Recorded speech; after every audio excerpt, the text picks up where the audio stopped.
নমস্কার, আমি অ্যাস্ট্রোলজার কৃষ্ণপ্রসাদ প্রধান আপনাদের প্রত্যেককে আপনাদেরই চ্যানেল ইন্ডিয়ান অ্যাস্ট্রোলজিতে ওয়েলকাম জানাই। আশা করি সকলেই ভালো আছেন। আজকে আলোচনা করব বৃষ রাশির জাতক জাতিকাদের 2024 সালের ডিসেম্বর মাস কেমন যাবে, মাসিক রাশিফল। বৃষ রাশির মানুষ অনেকেই রয়েছেন, প্রত্যেকেরই কিন্তু আলাদা আলাদা প্রশ্ন থাকতে পারে। কারো প্রশ্ন স্বাস্থ্য নিয়ে, কারো শিক্ষা নিয়ে, কারো বিবাহিত জীবন নিয়ে, কারো প্রেমজ রিলেশন নিয়ে, কারো ভাগ্য নিয়ে, ক্যারিয়ার নিয়ে। তাই সমস্ত প্রশ্নের উত্তর কিন্তু পাবেন আপনারা আজকের এই ভিডিওতে। তাই বৃষ রাশি যারা তারা তো দেখবেনই, বৃষ লগ্ন যারা তারাও দেখবেন, এবং রাশি লগ্ন যাদের বৃষ তারা অবশ্যই ভিডিওটি স্কিপ না করে সম্পূর্ণ মনোযোগ সহকারে দেখতে থাকুন। শুধু দেখলে হবে না, বুঝতেও হবে। এবং সবশেষে জানাবো কি করণীয়, কি করলে আপনারা ডিসেম্বর মাস আরো ভালো থাকতে পারবেন। তাই সর্বপ্রথমে দেখে নেব ডিসেম্বর মাসের শুরুতে গ্রহের গোচর অবস্থান। রাশিতেই বসে রয়েছেন দেবগুরু বৃহস্পতি, তৃতীয় ভাব অর্থাৎ কর্কট রাশিতে বসে রয়েছেন মঙ্গল, পঞ্চম ভাব অর্থাৎ কন্যা রাশিতে বসে রয়েছেন কেতু, সপ্তম ভাব অর্থাৎ বৃশ্চিক রাশিতে বসে রয়েছেন বুধ এবং রবি, নবম ভাব অর্থাৎ মকর রাশিতে বসে রয়েছেন শুক্র, দশম ভাব কুম্ভ রাশিতে বসে রয়েছেন শনি এবং একাদশ ভাব অর্থাৎ মীন রাশিতে বসে রয়েছেন রাহু। এটা গ্রহের গোচরের উপরে রাশি ভিত্তিক আলোচনা, কারো ব্যক্তিগত জন্মছক নিয়ে কিন্তু এই আলোচনা নয়। কারণ আপনার জন্মছকে কি রয়েছে, কোন প্ল্যানেটের দশা চলছে তা কিন্তু আমি জানি না। এটা ওভারঅল একটা প্রেডিকশন গ্রহের গোচরের উপরে বৃষ রাশির জাতক জাতিকাদের নিয়ে। সর্বপ্রথমে দেখে নেব স্বাস্থ্য কেমন যাবে। আপনারা প্রত্যেকেই জানেন আপনাদের রাশির অধিপতি হচ্ছেন শুক্র। শুক্রের অবস্থান কিন্তু ডিসেম্বর মাসে খুব ভালো রয়েছে।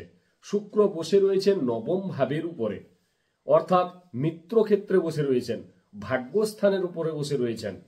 কিন্তু পঞ্চম ভাবের উপরে কেতু রয়েছেন, কিন্তু পঞ্চমপতির অবস্থান ভালো রয়েছে। পঞ্চমপতি সপ্তম ভাবের উপরে কেন্দ্রস্থানে বসে রয়েছেন এবং রাশির উপরে দৃষ্টি রয়েছে। তাই শরীর স্বাস্থ্য নিয়ে কোনো রকম কোনো সমস্যা কিন্তু ডিসেম্বর মাসে বৃষ রাশির জাতক জাতিকাদের থাকবে না।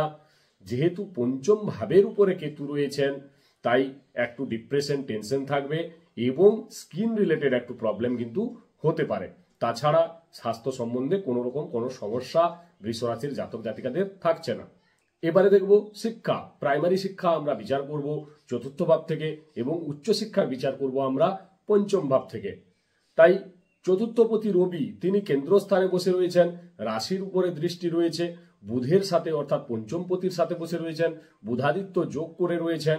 তাই প্রাইমারি শিক্ষা যারা করছেন তারা অবশ্যই শিক্ষায় ভালো ফল পাবেন, শিক্ষায় আগ্রহ থাকবে, চেষ্টা থাকবে, মনোসংযোগ থাকবে। কিন্তু যারা উচ্চশিক্ষা করছেন, যেহেতু পঞ্চম ভাবের উপরে কেতু রয়েছেন, কোনো না কোনো বিষয়ে ডিস্যাটিসফ্যাকশন, মনোসংযোগের ব্যাঘাত ঘটতে পারে। আপনাদেরকে একটু মনোসংযোগ বাড়াতে হবে, কিন্তু খুব একটা প্রবলেম হবে না, কারণ পঞ্চমপতির অবস্থান শুভ রয়েছে। পঞ্চমপতি সপ্তম ভাবের উপরে রয়েছেন এবং দৃষ্টি যেহেতু রয়েছে রাশির উপরে, তাই উচ্চশিক্ষার ক্ষেত্রে কিছুটা ডিস্যাটিসফ্যাকশন থাকলেও কোনো রকম কোনো সমস্যা কিন্তু আপনাদের হবে না। শুধু আপনাদেরকে একটু লক্ষ্য স্থির রাখতে হবে, ফোকাস রাখতে হবে, তাহলে কিন্তু উচ্চশিক্ষার ক্ষেত্রেও কোনো রকম কোনো প্রবলেম কিন্তু হবে না। এবারে দেখব প্রেমজ রিলেশন। প্রেমজ রিলেশনও কিন্তু আমরা বিচার করি পঞ্চম ভাব থেকে, কারণ পঞ্চম ভাব থেকে আমরা মেধা বুদ্ধির যেরকম বিচার করি, ঠিক সেইভাবে আমরা প্রেমজ রিলেশনের বিচারটাও কিন্তু পঞ্চম ভাব থেকে করে থাকি। পঞ্চমপতি তিনি কোথায় বসে রয়েছেন? সপ্তম ভাবের উপরে বসে রয়েছেন। পঞ্চম ভাবের উপরে কেতু রয়েছেন, তাই অহেতুক সন্দেহ প্রবণতা আপনাদের মধ্যে আসতে পারে। তাছাড়া আপনি যার সাথে রিলেশনে রয়েছেন তার মধ্যে একটু ইগো, জেদ এবং একটু ওনার নেচারের মধ্যে ডমিনেটিং প্রভাব লক্ষ্য করা যাবে। কারণ রবি যেহেতু বসে রয়েছেন, তাই ডিসেম্বর মাসের 15 তারিখ পর্যন্ত আপনি যার সাথে রিলেশনে রয়েছেন ওনার মধ্যে একটু রাগ জেদ থাকবে, ওনার মধ্যে একটু ডমিনেটিং নেচার থাকবে। তাই এই জায়গাটা আপনাদেরকে একটু মানিয়ে নিতে হবে, রাগ জেদ কন্ট্রোল করতে হবে, না হলে কিন্তু একটু সমস্যা তৈরি হতে পারে।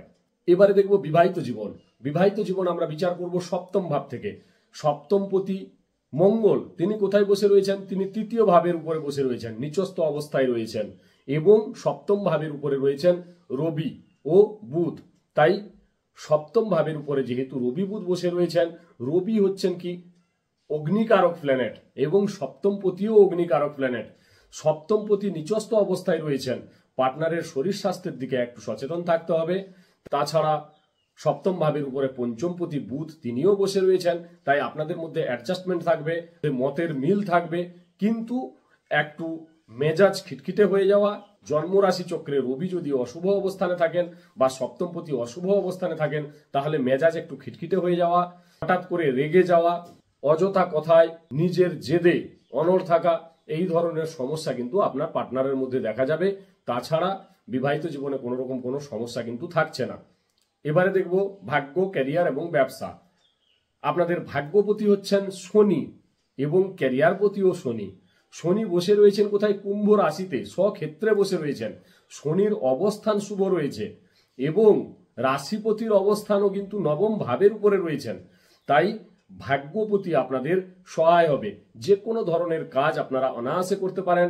গাড়ি কিনতে চাইছেন, বাড়ি কিনতে চাইছেন, প্রপার্টি কিনতে চাইছেন, অথবা শেয়ার মার্কেটে ইনভেস্ট করতে চাইছেন, কোনো নতুন কিছু শুরু করতে চাইছেন, কোনো মাঙ্গলিক কর্ম রয়েছে, মাঙ্গলিক অনুষ্ঠান রয়েছে, আপনারা অনায়াসে করতে পারেন।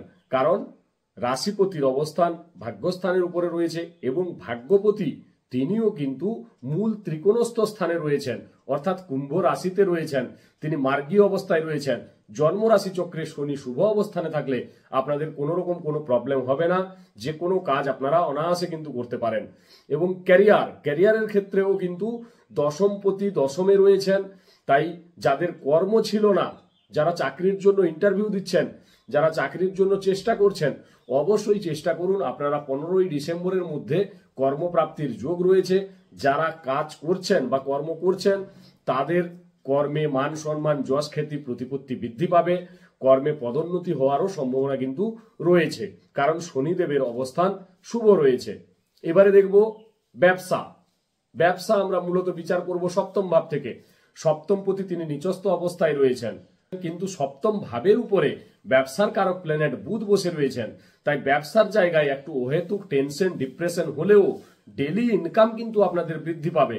আপনারা যে কোনো ব্যবসা নতুন করে শুরু করতে চাইছেন বা রানিং যে ব্যবসা রয়েছে সেই ব্যবসায় কিন্তু আপনাদের ডেলি ইনকাম বৃদ্ধি পাবে। নতুন করে কোনো ব্যবসা শুরু করতে চাইলে সেই ব্যবসাও করতে পারেন, ব্যবসায় আপনারা সাফল্য পাবেন। কিন্তু অহেতুক একটু টেনশন, ডিপ্রেশন এইগুলো থাকবে, কারণ সপ্তমপতি নিচস্থ অবস্থায় রয়েছেন। কি করবেন? কি করলে আরো ভালো থাকতে পারবেন? বুধের বীজমন্ত্র জপ করুন, সূর্যদেবকে অর্ঘ্য প্রদান করুন, প্রত্যহ হনুমান চাল্লিশা পাঠ করুন এবং শুক্রের বীজমন্ত্র জপ করুন। আজকে এই পর্যন্ত। যদি ভালো লাগে লাইক, কমেন্ট, শেয়ার অবশ্যই করবেন এবং চ্যানেলটিকে সাবস্ক্রাইব করুন, যাতে নেক্সট ভিডিও ছাড়ার সাথে সাথে সবার আগে নোটিফিকেশনটি আপনার মোবাইলে চলে আসে।